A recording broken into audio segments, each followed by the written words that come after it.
Graça e paz, igreja. Amém? Muito feliz por poder hoje compartilhar a palavra de Deus. É minha oração que seja a melhor mensagem da minha vida. Eu possa entregá-la hoje para vocês. Amém, queridos? Então aproveita e orar por mim enquanto eu vou compartilhando a palavra de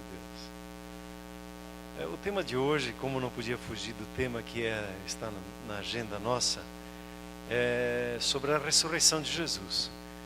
E o título que me veio é esse: a vitória das vitórias. A sua vida ela é alvo de muitas vitórias da parte de Deus e do favor de Deus, mas tem uma vitória que abriu o caminho para as outras vitórias todas na sua vida. E essa é a vitória sobre a morte. Glória a Deus. E a minha oração hoje tem dois alvos. A minha oração nessa mensagem que eu e você possamos entender sobre a vitória sobre a morte e a implicação disso na nossa vida, no nosso dia a dia.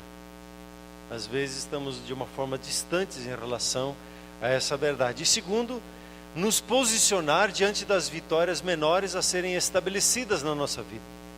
Muitas vezes nos comportamos como fracos, mas na verdade somos vencedores e nos comportamos como perdedores no nosso dia a dia.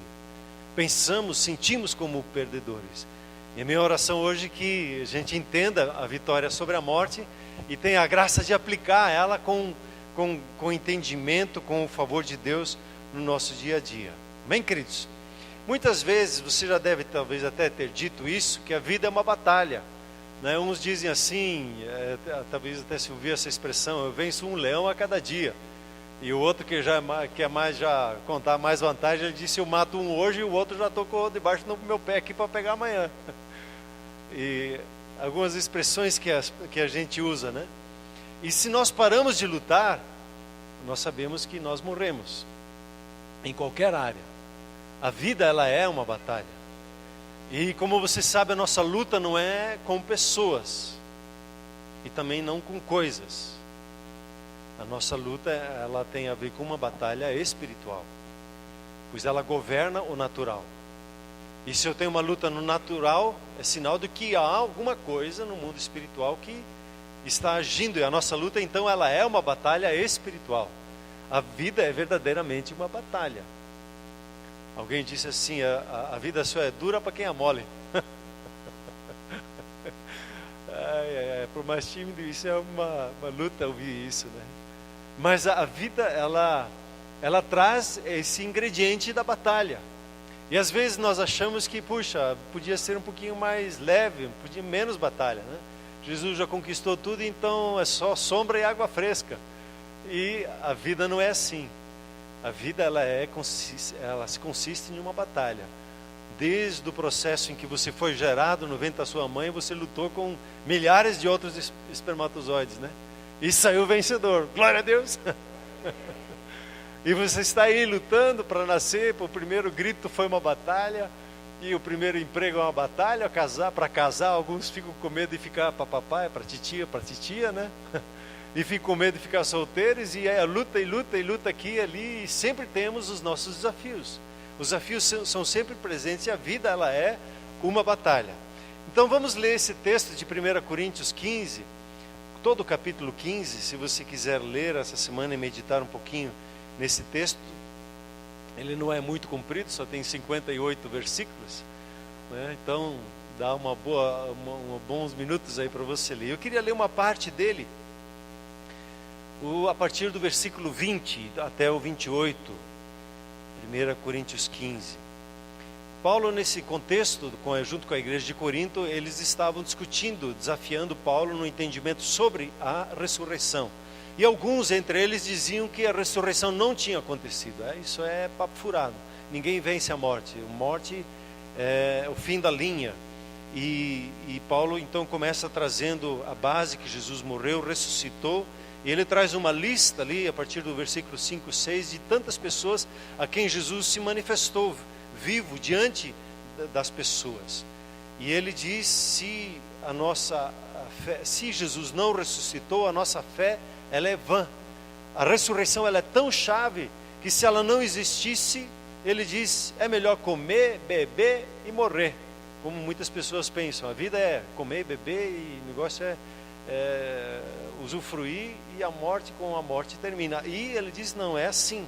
Aí ele começa o versículo 20, dizendo, mas de fato, Cristo ressuscitou dentre os mortos, sendo ele as primícias dos que dormem. Quando ele fala dos que dormem, ele fala daqueles que morrem. A Bíblia tem uma expressão distinta para falar sobre quando uma pessoa morre. Versículo 21, visto que a morte veio por um homem, e também por um homem veio a ressurreição dos mortos. Porque assim como em Adão todos morrem, assim também todos serão vivificados em Cristo. Cada um, porém, na sua própria ordem. Cristo, as primícias, quer dizer, o primeiro, depois os que são de Cristo na sua vinda. E então virá o fim, quando ele entregar o reino ao Deus e Pai, e quando houver destruído todo o principado, bem como toda a potestade e poder. Porque convém que ele reine até que haja posto todos os inimigos debaixo dos seus pés. E o último inimigo a ser vencido ou destruído é a morte. 27. Porque todas as coisas sujeitou debaixo dos seus pés. E quando diz que todas as coisas lhe estão sujeitas, certamente exclui aquele que tudo lhe subordinou. Quando, porém, todas as coisas lhe estiverem sujeitas, então o próprio Filho também se sujeitará àquele que todas as coisas lhe sujeitou, para que Deus seja tudo em todos. Tinha um texto aqui, mas vou pular. A ressurreição, ela é a vitória sobre a morte. Cristo, ele ressuscitou dentre os mortos, é um fato, ele diz. E ele tem testemunhos de pessoas, não só da época, mas hoje em dia você e eu somos testemunhas, porque quando você tem um encontro com Cristo Jesus, a obra dele se torna verdade na sua vida e você recebe um novo entendimento. E a mensagem principal dos apóstolos é a ressurreição do Senhor Jesus, pois significa como que a coroação de toda a obra e cumprimento de toda a restauração do ser humano à comunhão com Deus. Quando diz ele é a primícia, ele é o primeiro. Ele é o primeiro que ressuscitou dentre os mortos, e assim como ele ressuscitou dentre os mortos, você também vai vencer a morte. Tão certo como o ar que você está respirando, tão certo verdadeira essa palavra na sua vida. Quando a morte ela é identificada no texto aqui como nossa inimiga, como um inimigo. E diz aqui que ele é o último inimigo a ser vencido. E falamos assim de inimigos espirituais que têm influência sobrenatural. A nossa luta não é com pessoas. A nossa batalha, quando nós estamos enfrentando um desafio financeiro, não é com as pessoas. Ou num relacionamento que há um desentendimento, não é com as pessoas que acontece esse desencontro. Quando um casal ele está em luta um com o outro, eles não estão lutando um contra o outro.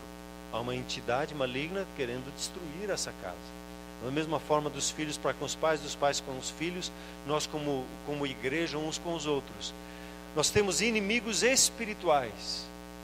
E eles estão presentes a toda hora, a todo instante, querendo impedir que a manifestação do reino de Deus ela venha na sua vida e ela se transfira ou se manifeste por intermédio da sua vida, onde você se move. Muitas vezes, interessante, nós caminhamos nos lutamos e batalhamos muito o nosso entendimento em relação à salvação. A salvação é um ponto, mas quando você entra no reino de Deus, você tem a experiência de um novo nascimento, e você entra no reino de Deus, você entra numa nova realidade de vida. Você não luta mais pela sua salvação. Agora a sua batalha é pela manifestação do reino de Deus na vida das pessoas e em tudo aquilo que Deus lhe dá. Como profissionalmente, você começa a manifestar o governo, o reino de Deus na sua vida. E o seu foco, o único foco nosso, ao termos a Jesus como o Senhor das nossas vidas, é o reino dele. e a justiça dele sendo estabelecida. Somente esse é o nosso foco em tudo que fazemos, em tudo que trabalhamos. A salvação, ela já deixou de ser uma questão pessoal nossa, de nós obtermos a nossa salvação, mas agora se tornou uma responsabilidade nossa em relação às outras pessoas ao nosso redor. Na manifestação do reino de Deus. E aí o inimigo se levanta, esses inimigos espirituais, para que eu não me posicione e o reino de Deus não avance. Quando a morte entrou nesse mundo, ela trouxe consigo toda sorte de inimigos espirituais. A morte é identificada aqui como que uma personalidade espiritual, né? Não sei se ela tem aquela foice, o que ela tem. Sei que a Bíblia fala de um aguilhão, como que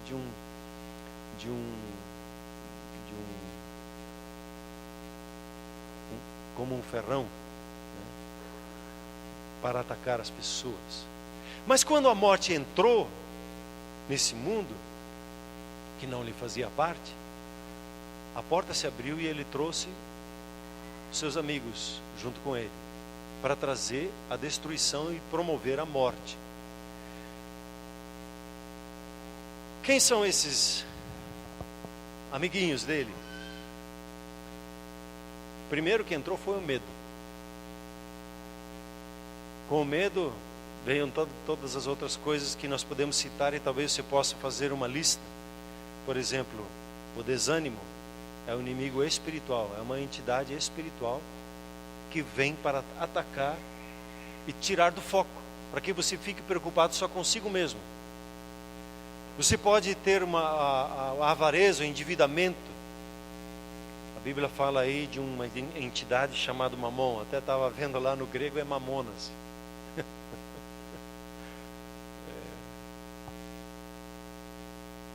Você pode... As doenças e enfermidades vieram junto com a morte. Entrou junto com ela a perversão sexual. Entrou aí o coração dividido. Sabe aquele sentimento? Eu quero estar com Deus. Eu gostaria de estar na casa de Deus, na celebração. Mas tem algumas outras coisas que me interessam mais. Deus está comigo aqui também, eu não preciso ir lá. Um coração dividido é uma marca de uma ação maligna contra as nossas vidas que quer nos impedir de agir. Ser amigo do mundo e amigo de Deus não funciona. A Bíblia é muito clara, né? Quem quer ser amigo do mundo, ele se torna inimigo de Deus. Esses inimigos, eles estão presentes. Nós podíamos, essa lista aí, ela quase não tem fim. E estamos vencendo a todos os inimigos, um de cada vez, às vezes um grupo deles. E o último que nós vamos vencer é a morte. Então, no seu dia a dia, existem vários deles a serem vencidos. E são espirituais, no mundo espiritual. Entrando mais simples, o campo de batalha é a nossa mente. É onde os espíritos tentam segurar e confundir o nosso caminhar. É no nosso pensamento. É o campo de batalha. Ali está o tiroteio. Os sentimentos, eles muitas vezes brincam junto ali ou entram junto na dança, mas o campo de batalha verdadeiro está nas mentes, na mente. E o inimigo, ele está ali nesta batalha. Mas a pergunta: quando foi que a morte veio a existir? Ou quem criou a morte? Para vencer as minhas batalhas, eu preciso entender a importância da ressurreição. Isto é, a vitória que houve sobre a morte. E entender como a morte funciona e como eu venço a morte. Porque eu não consigo vencer a morte lutando com ela diretamente. Ela tem um aguilhão e eu preciso tirar esse aguilhão da mão dele. Como é que eu tiro? Como é que eu faço essa batalha? Então, como disse, ao abrir a porta para a morte, abriu-se uma avalanche aí de manifestações malignas. E eu preciso resolver a fonte da maldade, que se eu resolvo a fonte, aí então eu posso resolver as coisas menores que entraram junto com essa maldade, junto com a morte. E você conhece esse texto, que Deus, quando ele falou com Adão, ele disse o seguinte: o Senhor Deus deu a ele uma ordem, uma orientação. Ele disse: olha, você tem tudo aí ao seu favor, todas as árvores do jardim você pode comer livremente, mas de uma árvore você não pode tocar nela, que é a árvore do conhecimento do bem e do mal. Dela você não come, porque ela é a porta de saída. Se você comer dela, você abre a porta e a morte entra. Porque no dia que dela comeres, certamente morrerás. Deus estabelece aqui uma promessa. Se você fizer isso, vai acontecer isso. Deus disse: não abra a porta, senão você vai morrer. Ela foi a oportunidade do ser humano de escolher se queria andar com Deus ou não queria andar com Deus. E o ser humano, ele então decide seguir o seu próprio caminho, e é um sinal de uma pessoa que não é convertida a Deus, quando ela decide sobre a sua vida o que ela quer fazer. Quando se toca a sua vida conforme o teu entendimento, conforme o teu achômetro, precisa se converter, precisa nascer de novo. Um cristão não vive mais pela sua própria decisão por si mesmo. Ele vive sendo guiado pelo Espírito Santo. Essa é a decisão que um cristão tomou. A submeter a sua vontade à vontade daquele que o resgatou e o remiu da morte. Quando o Senhor Jesus ele morreu na morte de cruz, ele morreu por causa do pecado. E ele morreu porque o ser humano não quis obedecer a ordem de Deus, e isto se chama pecado. Pecado é caracterizado por eu tomar rédea da minha vida e tomar as decisões, as minhas escolhas conforme eu quero para a minha vida. Isso se chama pecado. Isso se chama rebelião contra a vontade de Deus. Isso se chama errar o alvo da vida. A nossa escolha, e a escolha que Deus pede que a gente faça, é de escolher a vontade dele e se submeter a essa vontade, dizer não a minha, mas a sua vontade. Sob a sua vontade eu vou caminhar. Muitas vezes, muitos vêm para a igreja e começam a caminhar dentro da igreja e caminhar dentro do cristianismo como pessoas que foram de alguma forma convencidas, e elas gostam do ambiente e começam a andar e olham um ao lado, e assim os cristãos se comportam e começam a se comportar assim, mas não tem um novo nascimento. É necessário nascer de novo para entrar no reino de Deus, para caminhar debaixo da visão do reino de Deus. É necessário nascer de novo, e esse nascimento de novo vem algo que Deus dá, a oportunidade de eu escolher. Deus, eu me submeto à sua vontade. E hoje, se você ainda não tomou a sua decisão, hoje eu quero te convidar a você colocar a sua vontade debaixo da vontade do seu Pai Celeste que te ama, e assim você possa conhecer a boa, agradável e perfeita vontade dele. O pecado, como disse no hebraico, significa rebelião, e no grego é errar o alvo. E a morte, ela podia agir, quer dizer, não podia agir antes da desobediência de Adão. Deus criou a morte e sem poder, e isso era bom. A morte sem poder. A única maneira dela conseguir poder e entrar em ação e matar era pela desobediência de Adão. A morte foi criada morta, não tinha vida, não tinha poder. Alguém tinha que dar poder para ela agir. Alguém tinha que abrir a porta, porque ela não tinha força para abrir a porta. A morte, ela tem 3 estágios. O primeiro estágio, a separação da presença de Deus. O segundo, a separação do espírito da pessoa do corpo. E depois a destruição do corpo físico. A morte, ela, a primeira e a mais perigosa e a mais destrutiva, é a saída do ser humano da presença de Deus. E isso ele faz quando ele decide seguir o seu próprio caminho, achar que ele sabe melhor do que Deus. A glória de Deus se retira da pessoa, se afasta dele. E quando o ser humano ele anda longe da presença de Deus, o que acontece com ele? Ele fica maluco. Ele começa a matar outras pessoas, ele começa a roubar outras pessoas, ele perde a noção. Um ser humano sem a presença de Deus, ele é uma arma letal. Ele começa a matar, ele destruir, não tem entendimento, não tem respeito, ele fica confuso e ele pensa que é só ele, e ele fica lutando, buscando as coisas para si. Quando ele perde a comunhão com seu Deus. Nós fomos gerados para viver num ambiente da presença de Deus, nos movermos, andarmos, como a primeira palavra desse ano, andarmos diante da presença de Deus, aonde nós nos movemos junto, debaixo, com a presença de Deus. E a morte, primeiro caso, que a primeira ação da morte é quando a presença de Deus, o ser humano se afasta da presença de Deus. Aí a outra morte é a saída do espírito de uma pessoa, aí é a morte eterna. Existem duas mortes, né? A primeira morte que está ligado com o físico, a segunda morte que a Bíblia chama lá de lago de fogo. Você e eu, nós somos um espírito, e o espírito não morre. Então, quando nós deixamos esse corpo já entra na terceira fase, a destruição do corpo. O espírito da pessoa sai da pessoa e ela tem a morte eterna ou a vida eterna. Dependendo, né? Já brinquei uma vez assim, uma pessoa que nasce 2 vezes, morre uma vez. A pessoa que nasce uma vez, morre 3 vezes. Que é o que é, como é que é? O primeiro, como eu disse, é o mais preguiçoso, é o mais perigoso. A morte, ela é progressiva quando ela entra na vida de uma pessoa, quando ela se afasta de Deus. Quando Deus disse, no dia que você pecar, Adão, você vai morrer.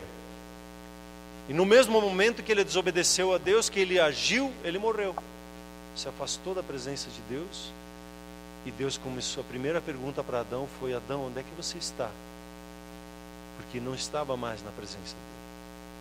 E a pergunta, essa é uma das perguntas, para mim a pergunta mais triste da Bíblia, quando pergunta-se para o ser humano, onde você está?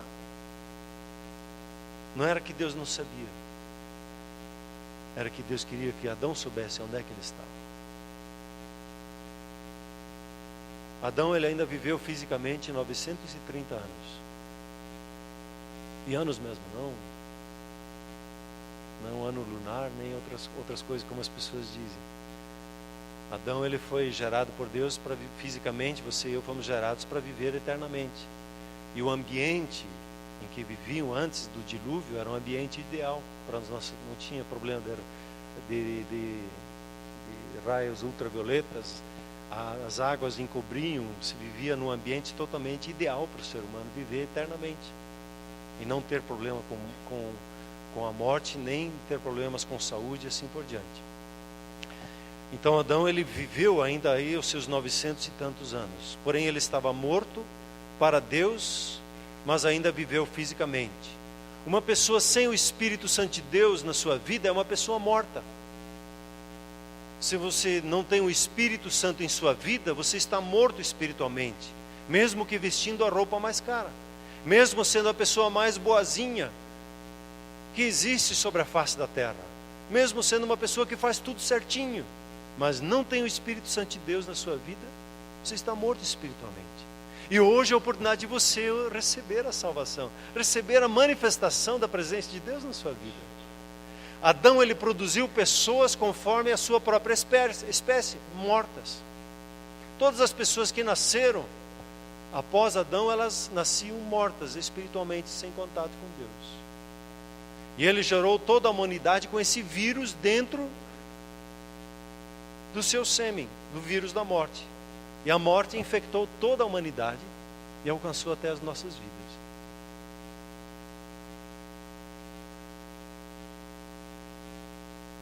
Lemos lá em Romanos 5, portanto, assim como por um só homem entrou o pecado no mundo, e pelo pecado a morte, assim também a morte passou a todos os homens, porque todos pecaram. Presta atenção no texto, às vezes a gente lê rapidamente e não percebe. O pecado trouxe o quê? A morte. A morte entrou pelo pecado. A morte, ela só teve ação sobre o homem quando o homem decidiu seguir o seu próprio caminho. A morte, ela veio como consequência. E a raiz, ela está na questão da decisão de quem eu sigo, a quem eu obedeço. Para a morte ter poder sobre uma pessoa, precisa haver essa rebelião diante de Deus. E o pecado, ela abre então a porta para a morte. E a primeira ação da morte é separar uma pessoa da comunhão com Deus. E o seu instrumento é o pecado, a rebelião do ser humano. Quando ele quer decidir o seu próprio destino e decidir a sua própria identidade. Agora a pergunta que vem com isso é como que nós podemos vencer então o pecado? Porque se vencemos o pecado, então nós vamos vencer a morte. Veja o que Hebreus diz. Com efeito, quase todas as coisas, segundo a lei, se purificam com sangue. E sem derramamento de sangue não há remissão. A palavra remissão aqui é perdão de pecados, permitindo que eles sejam apagados da memória como se nunca tivessem sido cometidos. É a remissão de uma penalidade. Há uma penalidade que é a morte, e essa penalidade ela é retirada. Isso aqui é uma lei espiritual que Deus estabeleceu, que o sangue, para que haja remissão, haja perdão, é necessário derramamento de sangue. O sangue se torna uma moeda espiritual, de troca no mundo espiritual. Então, para que haja perdão, haja a necessidade de derramamento de sangue. Como você se livra da morte, então? Ela somente é justificada quando acontece o derramamento de sangue. Só podemos ter a Páscoa, ter a ressurreição de Jesus se temos sexta-feira da paixão. Quando nós falamos de misericórdia, Deus tem misericórdia, a misericórdia ela não ignora a justiça. A misericórdia encontra um caminho para que a justiça seja feita. É necessário derramamento de sangue? É necessário. Então a misericórdia vai achar um caminho para que haja o perdão por meio do derramamento de sangue. Então ela encontra um caminho para fazer jus à justiça. Deus estabelece então um caminho para que a pessoa, para que possa estender misericórdia ao ser humano, para que experimente a sua graça. E esse caminho se chama Jesus Cristo. Jesus, o Filho de Deus, como ungido de Deus, que veio e resgatou a você e a mim e pagou o preço que era necessário para a nossa remissão, para a nossa redenção.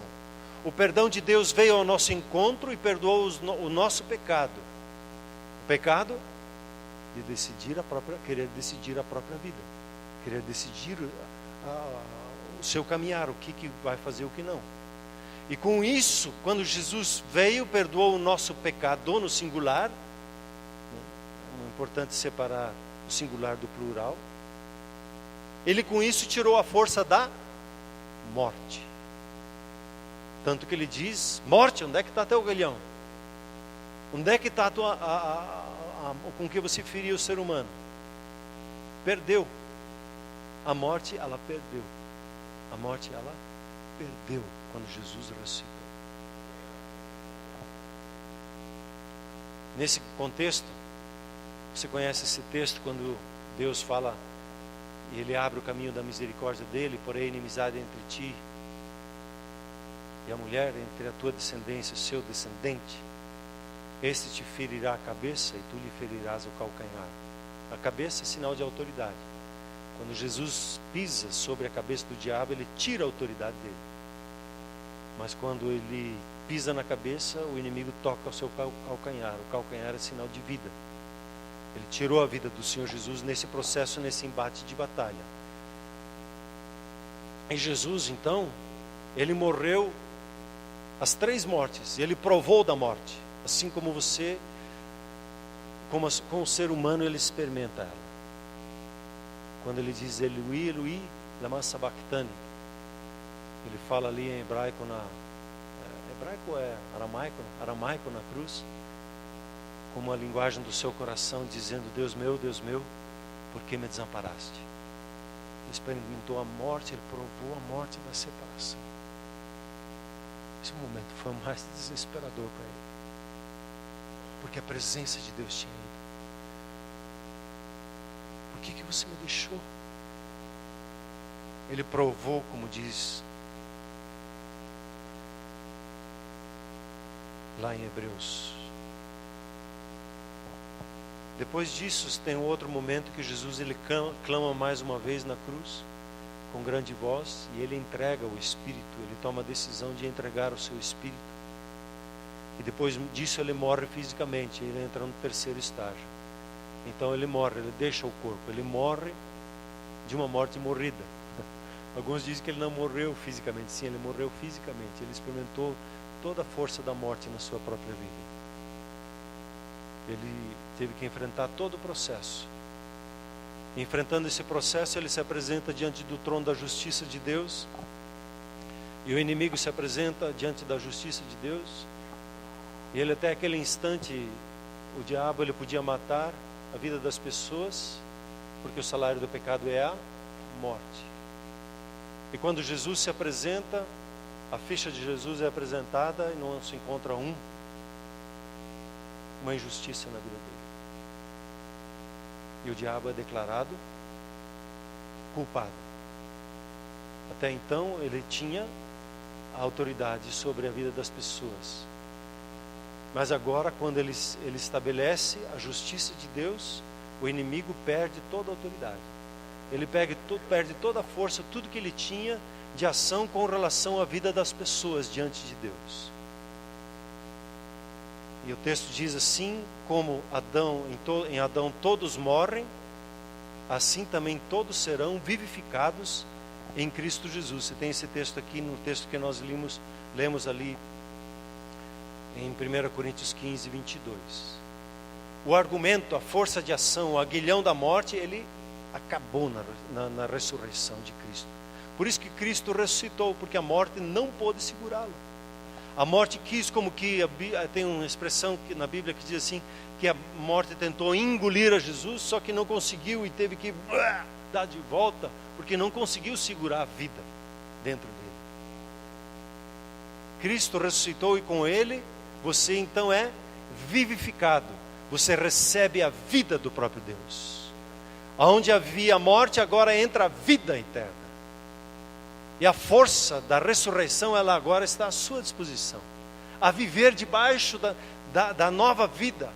E a comunhão com Deus, ela é restaurada na vida da pessoa que recebe Jesus como seu Senhor e Salvador.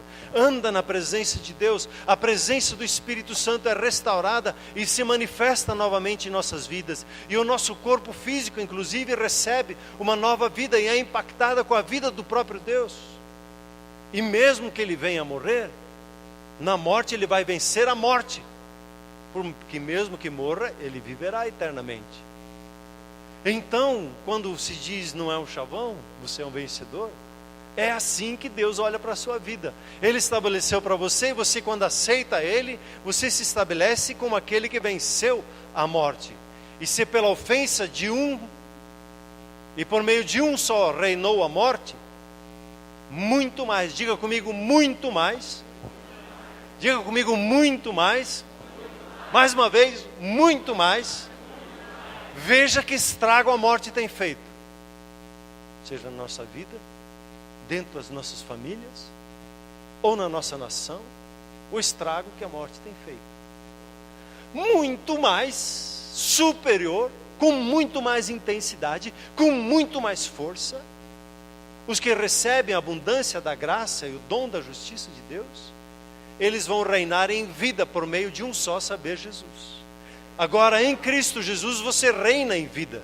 Você não é mais uma vítima. Você é um vitorioso. Não há situações que são impossíveis de se enfrentar e de se superar. Todas elas estão à sua disposição para você vencer. A morte, ela não tem mais autoridade sobre a sua vida e todos os comparsas que andam junto com ele. O poder da ressurreição leva você a reinar em vida por meio de Cristo Jesus. Jesus, quando ele morre na cruz, ele não morre como um mártir. Ele não morre como alguém que teve uma causa lá, foi mal entendido e foi morto. Não. Ele morreu com um objetivo: derramar o sangue dele pela sua vida, pela minha vida, pela vida de todas as pessoas ao seu redor, para que todos tenham a sua dívida paga que tinham diante de Deus, e Deus mesmo possa trazer a cura. Como Deus disse, certamente morrerá se você sair por aquela porta. Certamente você vai viver quando você voltar a andar comigo de novo. E Jesus, ele foi lá e abriu a porta da salvação para você. E todo aquele que abrir a porta, diz a palavra de Deus, e atender, abrir a porta, que está ali batendo na porta da sua vida, querendo participar, querendo lhe trazer vida, trazer a manifestação do reino de Deus na sua vida, Ele espera que você tome uma atitude para abrir essa porta e se submeta ao governo dele dentro da sua casa, dentro da sua vida. Quando isso acontece, acontece um novo nascimento. Quando há uma consciência, entendimento, quando há essa decisão. Veja o que o texto diz, porque convém, um pouquinho mais adiante que nós lemos, porque convém que ele reine, no caso Jesus, até que haja posto todos os inimigos debaixo dos pés. O último inimigo a ser destruído é a morte. Mas espera aí, já não venceu, como é que ainda vai vencer?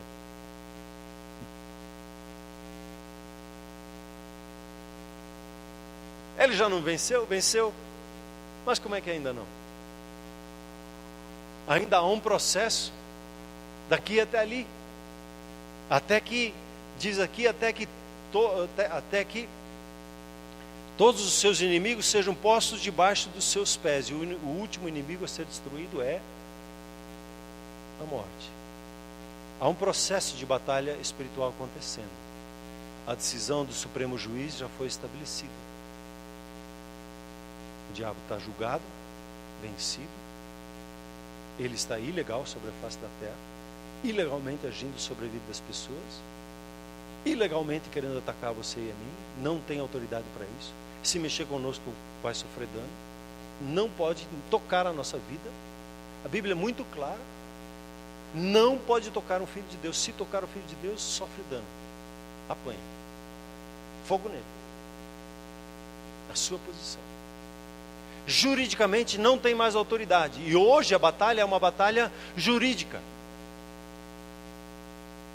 Ele foi condenado diante do trono da justiça de Deus.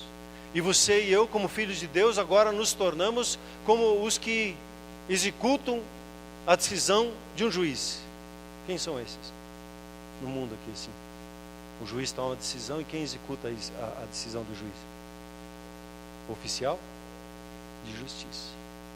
Você se torna um oficial de justiça no reino de Deus. Se torna uma autoridade sobre a face da terra. O reino de Deus, ele se manifesta na sua vida. E o seu decreto, a sua palavra tem autoridade aonde você se move. Você se move na cidade de Curitiba, você vê pessoas sendo oprimidas, você tem autoridade para repreender e se posicionar, não permitindo mais a ação das trevas. Um dia passando num carro, vi um rapaz ali com a moça, eu andei mais devagar e comecei a repreender a ação do maligno na vida desses ali. E quando vejo um menino agarrando uma menina na rua, eu faço uma oração repreendendo o Espírito, clamando o favor de Deus para a vida daquela pessoa, para que eles sejam libertos. Liberta a menina, liberta aquele menino. Eles estão sendo alvos de inimigos. O pastor meu passou uma vez, passou na frente de um carro assim, ele começou a contar 1, 2, 3, 4, 5, tinha 12 em volta daquele carro, querendo destruir aquela moça, aquele rapaz que estava ali destruindo uma vida do outro fisicamente. Há uma batalha espiritual em torno das pessoas, e você e eu somos agentes de justiça. Nós precisamos nos posicionar. A nossa palavra, ela tem autoridade, ela tem peso. Então a sua palavra, presta atenção no que você fala. Como eu falei no domingo passado, muitas vezes nós estamos falando e cavando a nossa própria cova com as nossas palavras, né? Eu não tenho, não consigo, não vai conseguir mesmo. E não vai ter mesmo. Colhe o que estabelece com a sua palavra. A sua palavra tem poder, autoridade espiritual.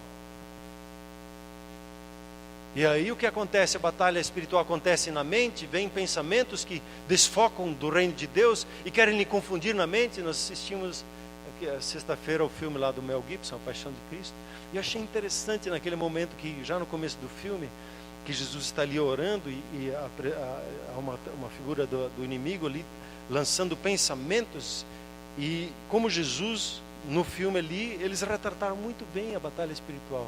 Vinha um pensamento, quem é você? E ele diante de Deus, ele se firmava: obrigado, Pai, eu sou filho de Deus. Não se ficou preocupando lá com as mentiras que queria lançar. Preocupou-se em firmar e afirmar as verdades da palavra de Deus. Interessante, alguns momentos assim, como Deus dá discernimento em algumas coisas. Todos os inimigos, eles agora devem ser levados para debaixo dos pés de Jesus. Debaixo dos pés é debaixo da autoridade do Senhor Jesus.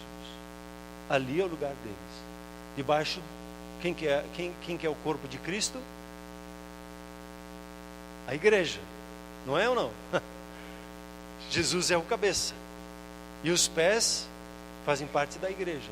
E a igreja, ela se posiciona. Hoje a igreja, ela tem autoridade. Se você ler ali em Efésios 3:10, você vai ver que pela igreja os principados e potestades vão reconhecer e conhecer a sabedoria de Deus. Quando você perdoa uma pessoa, as trevas são envergonhadas, elas vão para debaixo dos pés. Quando você fala o que Deus fala e não que as trevas sussurram no ouvido, você estabelece a verdade. Jesus, a batalha espiritual do Senhor Jesus, quando ele foi tentado ali no deserto, vinha: se você é filho de Deus, você faz isso. Ele afirmava a verdade. O inimigo queria confundi-lo, ele afirmava a verdade, falava a verdade, estabelecia a verdade. Assim diz a palavra de Deus. A palavra de Deus diz isso, a palavra de Deus diz isso, a vontade de Deus diz isso. E mesmo quando o inimigo usou a palavra de Deus para tentar confundir ele teve o discernimento para colocar corretamente a palavra de Deus e ajustar a declaração da verdade da palavra de Deus. Quando, por exemplo, vem o desânimo, você começa a cantar: sempre animado, sim, sim, sim. Cristo Jesus é o meu ânimo. Você se sente fraco, Cristo Jesus é a minha força. Sente confundido, Cristo Jesus é a minha sabedoria. A sabedoria do alto se manifesta na minha vida. Parece que está tudo escuro.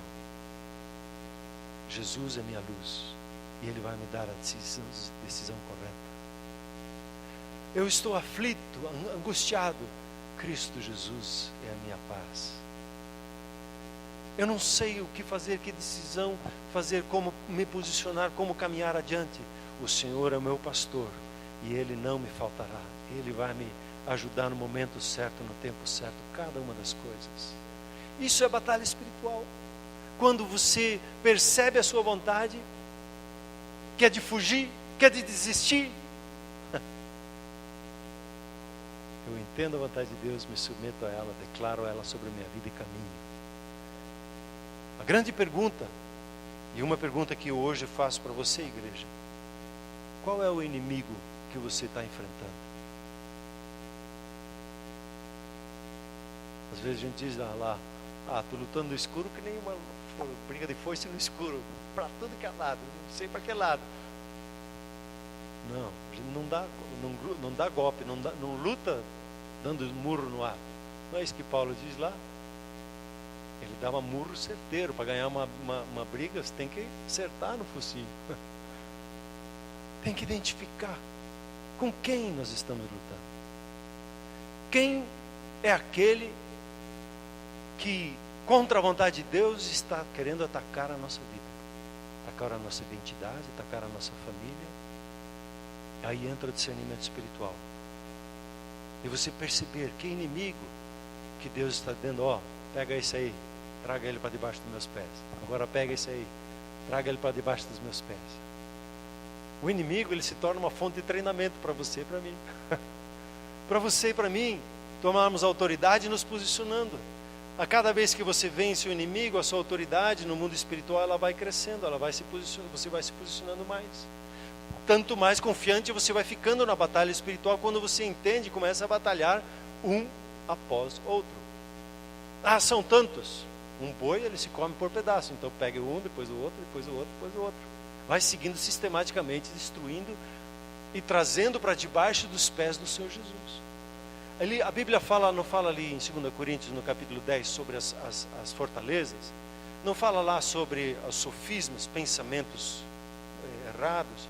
Não fala ali sobre tudo aquilo que se levanta contra o conhecimento de Deus. O que ele diz que eu preciso fazer com as fortalezas? Trazer para debaixo da obediência de Cristo. Submeter-os, trazer para debaixo dos pés de Cristo Jesus.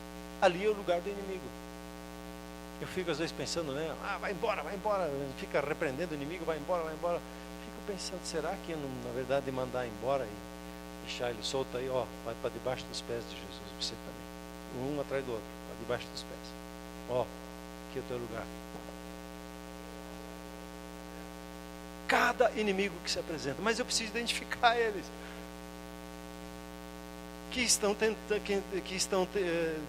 tentando ou estão sendo permitidos atacar a sua vida para que você manifeste a glória de Deus.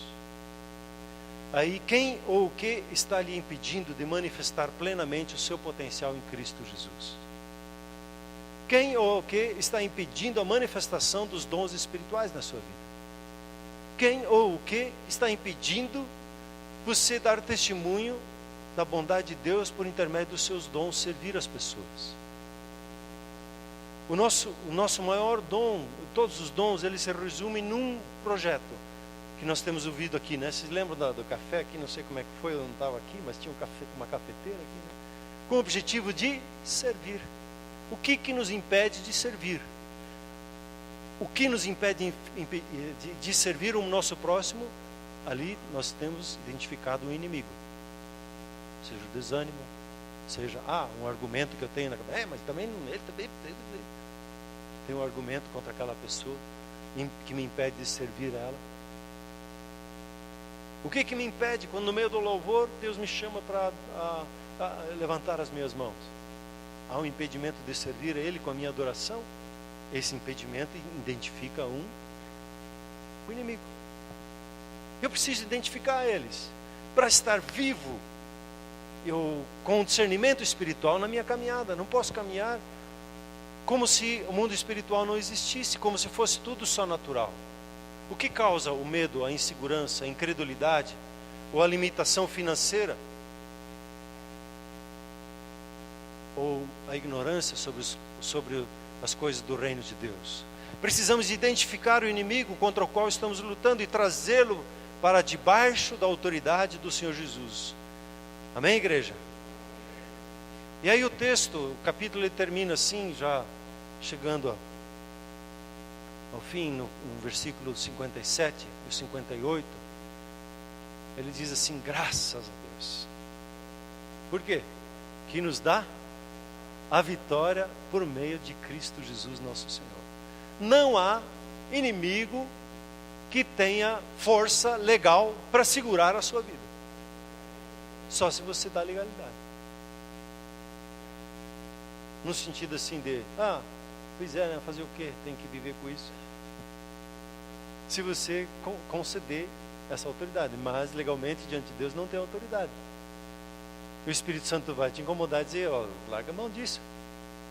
A timidez. Timidez, ela é mais forte em umas pessoas, em outras menos, mas o justo, ele é intrépido como um leão.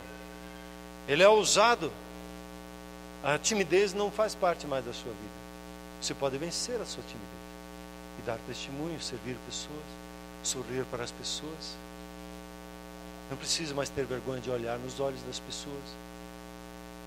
Servir as pessoas simplesmente com um abraço, ou com um cafezinho, ou com o que ela precisa naquele momento, com um ouvido livre para servir. Graças a Deus. Você reina em vida. Você não é vítima, você é um vitorioso. O último inimigo que você vai vencer é no dia da sua morte, pois ele não vai conseguir lhe deter. Você vai para a vida eterna na comunhão com Deus. Ele não consegue segurar mais a sua vida, o seu espírito. Mesmo que venha a morrer, viverá eternamente. Jesus diz lá em João 11, né?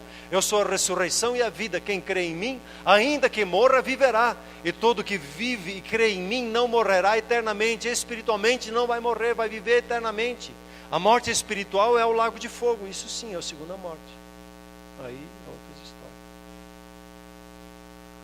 E ele continua. Portanto, e quando ele fala portanto, ele agora vai fazer uma conclusão. Por causa de tudo isso, porque de fato Cristo ressuscitou dentre os mortos, de fato Cristo, ele venceu a morte, de fato Cristo, Ele é o Senhor sobre tudo. Portanto, meus amados irmãos, Ele que tem feito você vitorioso, seja firme, inabalável e sempre abundante na obra do Senhor, sabendo que no Senhor o seu trabalho não é vão. Portanto, fala de conclusão. O que fazer agora diante desse conhecimento do poder da ressurreição? É ser firme, é ser seguro. A insegurança na fé nos faz alvos, porque o inimigo lança um argumento, né? Você já deve ter visto quando acontece libertação assim. As primeiras coisas que esses espíritos imundos fazem é dar risada. A gente diz, vai embora, né? Aí ele dá uma risada. Para quê? Para intimidar. É o blefe. Dá o blefe para ver se ele acredita. Aí eles dizem, quem que é você para me libertar daqui? Ele diz, eu sou o filho de Deus, vem quem está comigo aí que você já vê o que é bom para tosse. É uma guerra de jurisdição, é uma guerra de juízo. E aí ele diz, seja sempre abundante na obra do Senhor. Quer dizer, Deus confiou dons espirituais na sua vida e sirva com abundância. Não seja só o necessário. Ele diz, faça além da conta. Faça além, extravase o seu dom espiritual. Com um dom que você serve no seu trabalho, extravase, vá além do que lhe se pede, que faça. E a certeza que você tem é que o seu trabalho, seja lá fazendo contas, seja lá limpando, seja lá ensinando, seja lá ordenando, orientando pessoas, o seu trabalho não é vão, porque ele é feito no Senhor. E ele é feito no Senhor, ele tem importância no reino de Deus. Todo o seu trabalho, ele tem um valor. O mínimo, não importa que trabalho se faça, ele não é vão, ele não é perdido.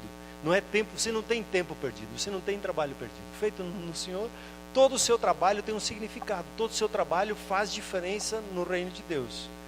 Amém, queridos? Então, hoje é o tempo de você reviver, receber nova vida em Jesus.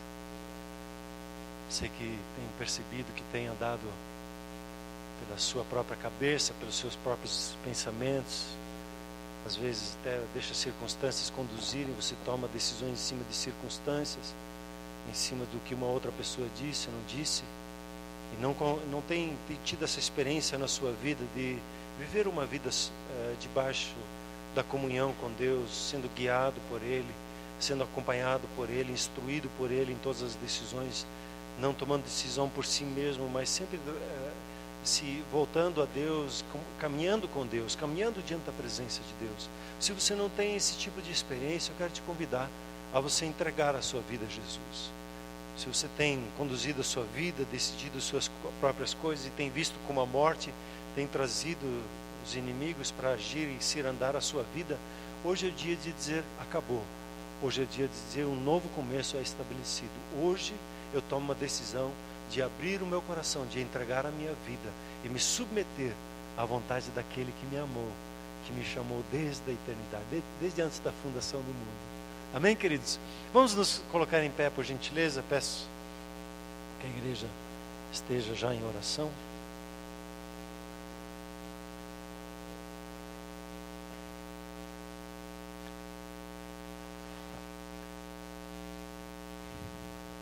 Você que gostaria de tomar essa decisão hoje, eu quero convidar você a fazer uma oração e entregar o seu coração a Ele. O centro da sua decisão, entregar 100% a Ele. Vamos fechar os nossos olhos, curvar as nossas frontes. Convido você a fazer uma oração, a repetir uma oração comigo. A igreja vai lhe acompanhar.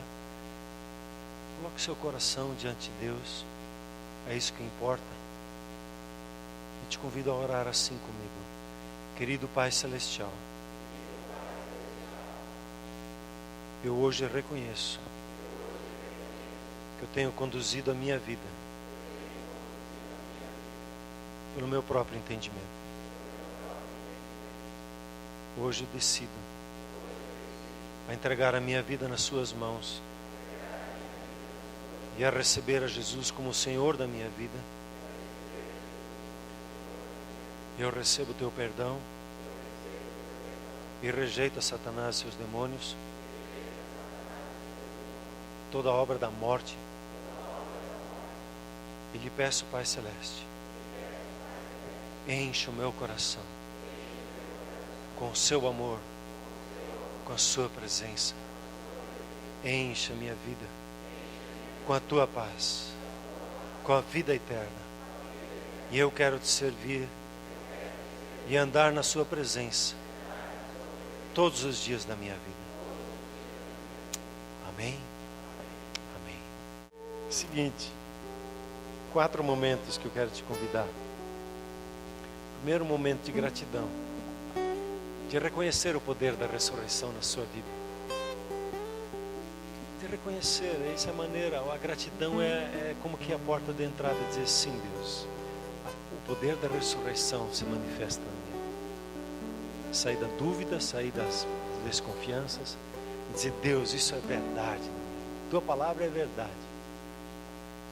E a gratidão, ela expressa isso. No segundo momento, quero te convidar a pedir para Deus, Deus, quem é o inimigo que eu preciso vencer hoje, amanhã de manhã, ou essa semana? Quem são eles? Que o Senhor quer manifestar a tua glória por intermédio da minha vida. Que o Senhor quer envergonhar o inimigo, manifestar a sua sabedoria por meu intermédio, a favor de outras pessoas. Às vezes não é uma questão nossa, é uma questão de lutar e liberar pessoas que estão em opressão. Segundo, terceiro, declare a sua vitória pelo poder da ressurreição de Jesus. Seja firme, seja constante, seja persistente. A palavra aqui é inamovível. Não se mova, não saia do propósito de Deus na sua vida. Eu tenho orado no momento da oração ali, quando eu oro o Pai Nosso, livra-me de cair na tentação, né? A tentação é o quê? É eu me desviar um pouquinho do propósito de Deus. Eu quero estar no foco, no foco, no foco. Firme, inabalável, constante, persistente. É isso que a palavra de Deus diz. E aí a palavra de Deus diz, transborde. Uma das coisas que o inimigo quer fazer na nossa vida, você lembra lá do faraó, quando o pessoal lá queria ir adorar no deserto, disse, o pessoal aí está muito evado, vou dar muito mais trabalho para eles, vão tirar lá, eles têm que resolver mais, vão trabalhar mais. Estão querendo servir a Deus e vão dar mais serviço para eles, vão botar mais estresse em cima, vão aumentar a carga de trabalho, vão aumentar a pressão para que pare de servir na casa de Deus, onde já se viu, que pare de servir a Deus.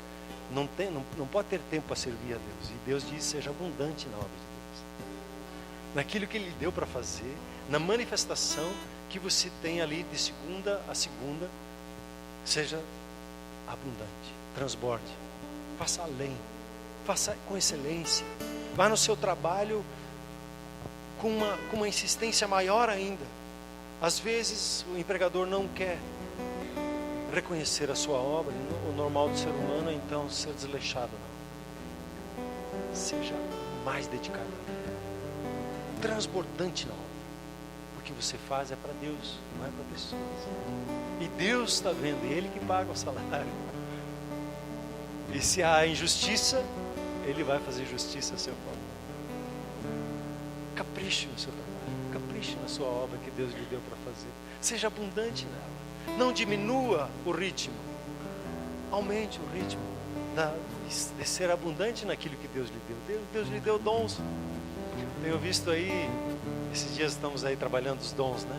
A gente está no meio de um funil assim, um aperto, responder as perguntas, né? Graças a Deus aí tem alguns líderes que gastam uma noite com seus liderados, estudando, ajudando a responder, estão lá no processo. Estão levando o grupo todo, todos ali a responder, todos têm a sua certeza. Ninguém fica no meio do caminho, todos com a resposta clara e certa no processo. O mais fácil é, estou entendendo mesmo, abandonar. Seja firme, seja inabalável, constante, cresça, persistente, inamovível do projeto, do propósito de Deus com a sua vida. Não largue mão. Quantas vezes eu já tive oferendas do inimigo, abrir mão, a parar, a deixar. Foram tantas. E fica assim andando, volta e meia, que é isso, sai para lá. Inamovível. Esses 4 passos eu coloquei só para didaticamente, mas quando a palavra de Deus diz, portanto, graças a Deus, que Ele nos conduz em vitória, então vamos ser firmes, inabaláveis, transbordantes no que o Senhor nos tem dado. Há uma grande obra para ser feita.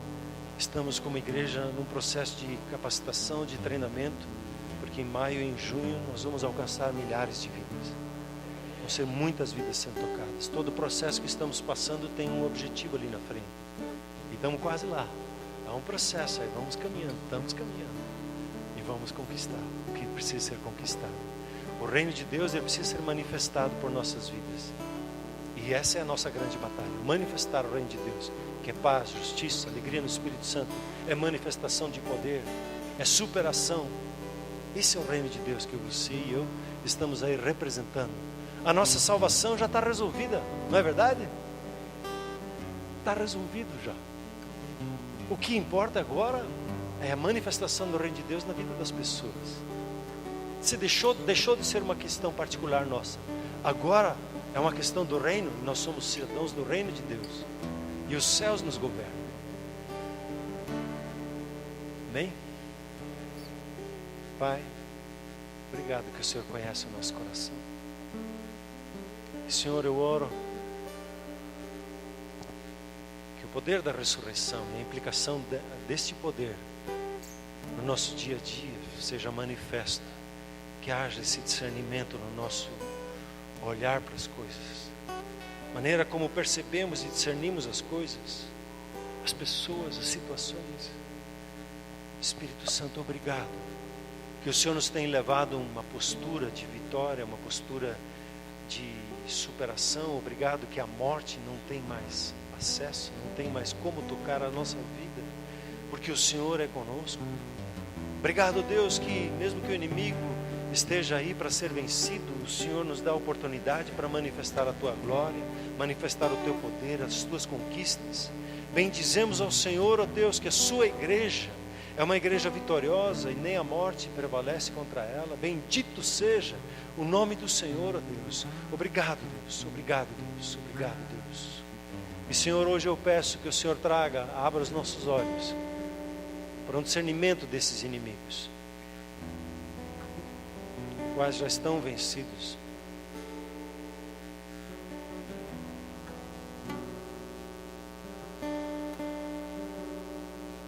Mas estão aí querendo intimidar. Espírito Santo, revela cada um individualmente a sua área. Os apacentadores, ó Deus, que cuidam dos grupos familiares, que têm as suas ovelhas, os seus cuidados, eu peço, Senhor, que sobre eles o Senhor dobre o discernimento espiritual sobre as suas ovelhas. Que o Senhor traga discernimento espiritual dos inimigos a serem vencidos. No trabalho, ó Deus, abre os olhos, se necessário, os olhos físicos, para que consigam discernir.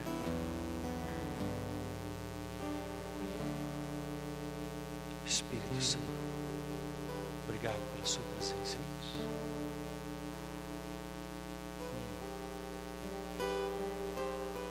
Sim, ó Deus, o Senhor nos dá o comando de sermos firmes e inabaláveis, inamovíveis na obra, de sermos transbordantes. Recebe o Senhor a nossa adoração, nesse reconhecimento, nessa entrega nossa, nessa nossa renovação de posição diante do Senhor, diante daquilo que a revelação da Páscoa traz para nós. Vamos adorar o Senhor e exaltar Ele, celebrar Ele na nossa vida com todo o coração, com gratidão ao Senhor. Aleluia. Vamos fazer uma oração de revestimento com toda a armadura de Deus. Isso lhe pertence. Aliás, você vai perceber que muitas coisas são armas espirituais na sua vida. a sua palavra, o seu posicionamento, até as suas finanças se tornam um instrumento de batalha espiritual no reino de Deus, para a manifestação dele. Então, vamos orar a Deus assim. Obrigado, Pai Celeste, pelo seu agir sobre as nossas vidas. E, querido Senhor, hoje, nesse entendimento do poder da ressurreição, eu peço hoje, Senhor, que o Senhor renove sobre a sua igreja esse entendimento. E o Senhor conceda, Senhor, o cinturão da verdade, sendo revestido cada um, ó Deus. Que o anjo do Senhor traga para cada um novo cinturão, haja como que um novo momento do cinturão da verdade na vida dos teus filhos. Que estejam firmes e inabaláveis na revelação da palavra de Deus. Senhor, eu peço a couraça da justiça, ela seja sendo colocada sobre a vida de cada um nesse lugar. Sim, recebendo a confiança, a segurança da justiça de Deus na sua vida. Senhor, eu peço o capacete da salvação, as certezas, a confirmação, o entendimento da salvação em Cristo Jesus venha sobre cada um aqui. Ora, ó Deus, que as botas da preparação do Evangelho, essa disposição, a força que há no Evangelho, de caminhar debaixo do Evangelho, seja agora revestido cada pé aqui, cada um, Senhor, com essas botas da preparação do Evangelho. Declaro sobre a vida dos teus filhos, ó Deus, que eles recebam, Senhor, o escudo da fé, essa confiança inabalável, certeza absoluta no seu coração, essa confiança além do entendimento venha sobre as suas vidas, e elas possam vencer todo e qualquer dardo inflamado do inimigo que seja lançado, caia por terra, não encontre espaço na vida dos teus filhos. Eu oro, Senhor, que a espada do Espírito se torne na vida dos teus filhos como um só deles. Senhor, que eles entendam o poder que há na palavra, nas suas bocas, e a palavra do Senhor na boca dos seus filhos seja como uma espada que corta no ir e no vir, que se manifeste com autoridade e que possam caminhar seguros, debaixo e na confiança, na verdade da sua palavra. Ora, Deus, que o Senhor revista os teus filhos com um manto de louvor, que o louvor seja algo presente, constante na vida dos teus filhos, em cada situação de batalha, em cada momento, em cada luta, o louvor seja envolvente na vida dos teus filhos. Assim eu declaro, Senhor, a cobertura de oração de uns pelos outros, o caminhar de proteção um com os outros, a oração em línguas, Senhor, sendo como uma efervescência no seu espírito, a oração constante, sem parar, constante no espírito, esteja presente na vida dos teus filhos, e aqueles que ainda não desataram, Senhor, que desatem nessa hora e comecem a orar em línguas livre e abertamente, satisfeitos. Comecem a crescer nos dons espirituais, haja palavra de conhecimento, palavra de sabedoria, dons de curar, milagres, haja discernimento, haja interpretação das línguas. Senhor Deus, haja palavra profética na boca dos teus filhos, os teus filhos caminhem debaixo de poder, debaixo de autoridade, de segurança, que caminhem debaixo da vitória do nome do Senhor Jesus. Assim eu declaro o Senhor indo à frente do seu povo, abrindo o caminho, manifestando o poder, o Senhor indo atrás do seu povo, protegendo de toda traição, o Senhor indo ao lado do teu povo, trazendo consolo, fortalecimento, Senhor indo com a tua mão sobre a vida dos teus filhos, trazendo a bênção, a manifestação sobrenatural das tuas bênçãos por onde andam, a boa mão do Senhor por baixo dos teus filhos, sustentando eles de forma inabalável, sendo firmes e seguros. Eu declaro sobre a vida dos teus filhos a presença manifesta na vida de cada um, Senhor, como um queimar, sendo fervorosos no espírito, fervorosos na palavra, fervorosos no caminhar com o Senhor, caminhando de forma intensa e profunda em tudo que fizerem. Senhor Deus, bendito seja o Senhor, engrandecido seja o Senhor. Comece a exaltar ao Senhor, dizendo: obrigado, Deus, eu recebo na minha vida, isso é para mim, eu sou mais que vitorioso. Comece a declarar as palavras de Deus contra a sua vida. Se você descobriu alguns inimigos, comece a falar a verdade: eu sou mais que vitorioso, não há impedimento na minha caminhada, eu vou vencer em cada projeto que me é apresentado.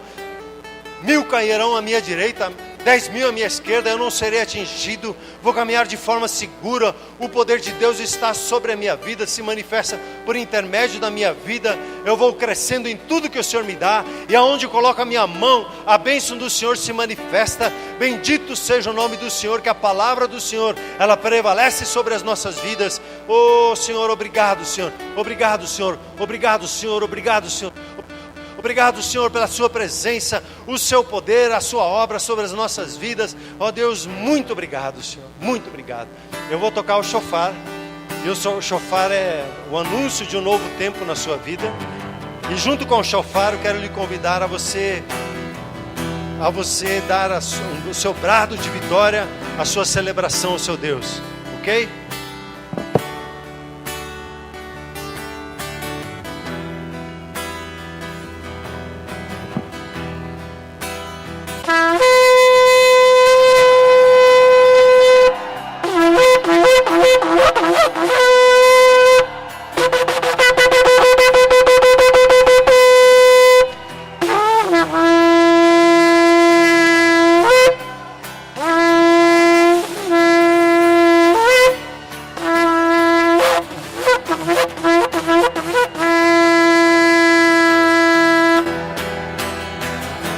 Aleluia, Deus, salva de palmas.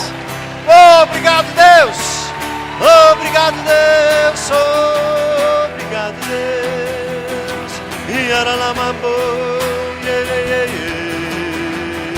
A hora de profetizar. Profetiza aí, filho de Deus. Profetiza, homem de Deus, mulher de Deus, sobre a sua casa. Declare o poder de Deus na sua casa, agindo livremente. Declare a salvação vindo na sua vida, na sua família, no seu trabalho, no seu círculo de relacionamento. A salvação e a abundância. Proclame aí, diga em voz alta.